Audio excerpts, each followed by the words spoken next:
These are the top 75% keyboards for gaming and productivity in order, and number 1 is pretty surprising, and I'm the one that made this list. The first keyboard on this list is an impressive budget option that packs a punch for its price. I'm talking about the Skylong GK75, which comes in at around $60 US, and with my discount code you can grab it for around $50. This keyboard stands out with a clean, earthy, minimalistic vibe thanks to the tie gray keycaps and the vibrant orange and green accent keys. One of the best features of this keyboard is the optical switches, which are known for their durability and faster response times, making them a great choice for gaming. However, the GK75 isn't without some flaws. The RGB could be brighter, there are less options for optical switches if you want to replace them later, and while the sound is decent, it doesn't quite match up to some of the other keyboards on this list.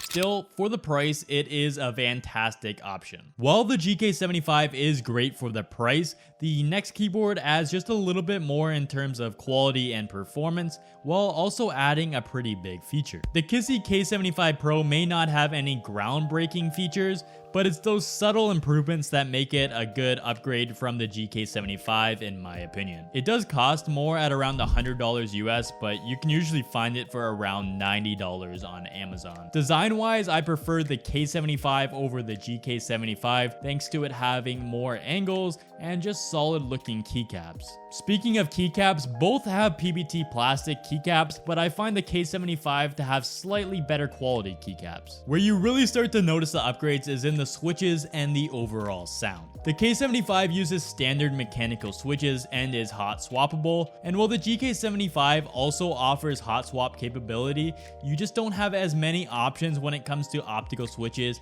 if you want to upgrade it later. The sound on the K75 is also a lot cleaner.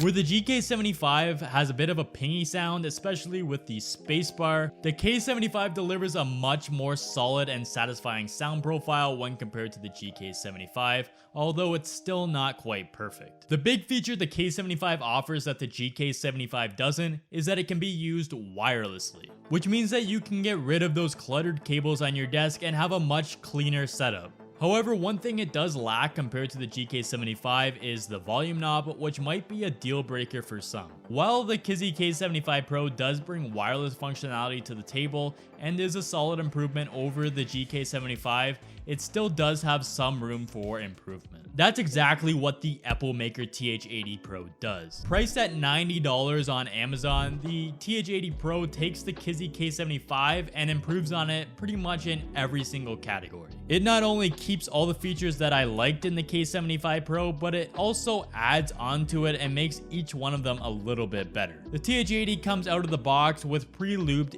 Gateron yellow switches, offering a more smooth and satisfying typing experience. Plus, it includes a volume knob, a feature that was missing in the K75. However, design-wise, I prefer both the GK75 and the K75 when compared to the Th80. Despite that, I find that the performance and the quality of the Th80 make it a much better choice when compared to the GK75 and K75. That's only if you're like me and prioritize functionality and quality over design.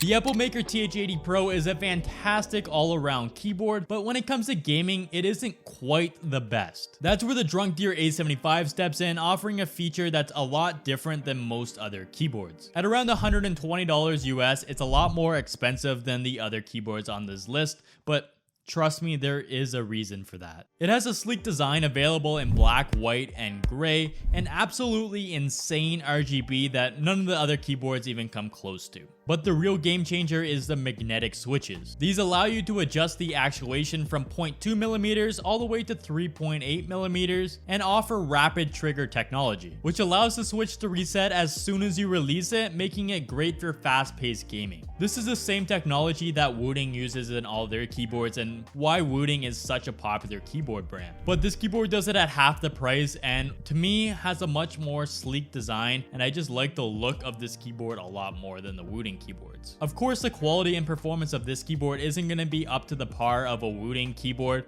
because it does cost half as much. But if you're looking for a keyboard that is just great for gaming, I would recommend this keyboard as it's a lot cheaper than the Wooting keyboards.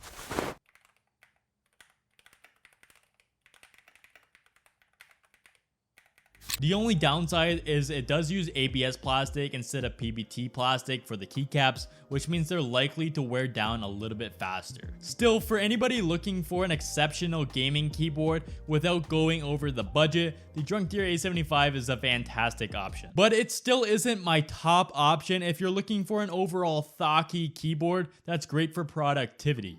The Alla F75 comes in at around $80 US on Amazon and has everything the other keyboards had except the magnetic switches of the Deer.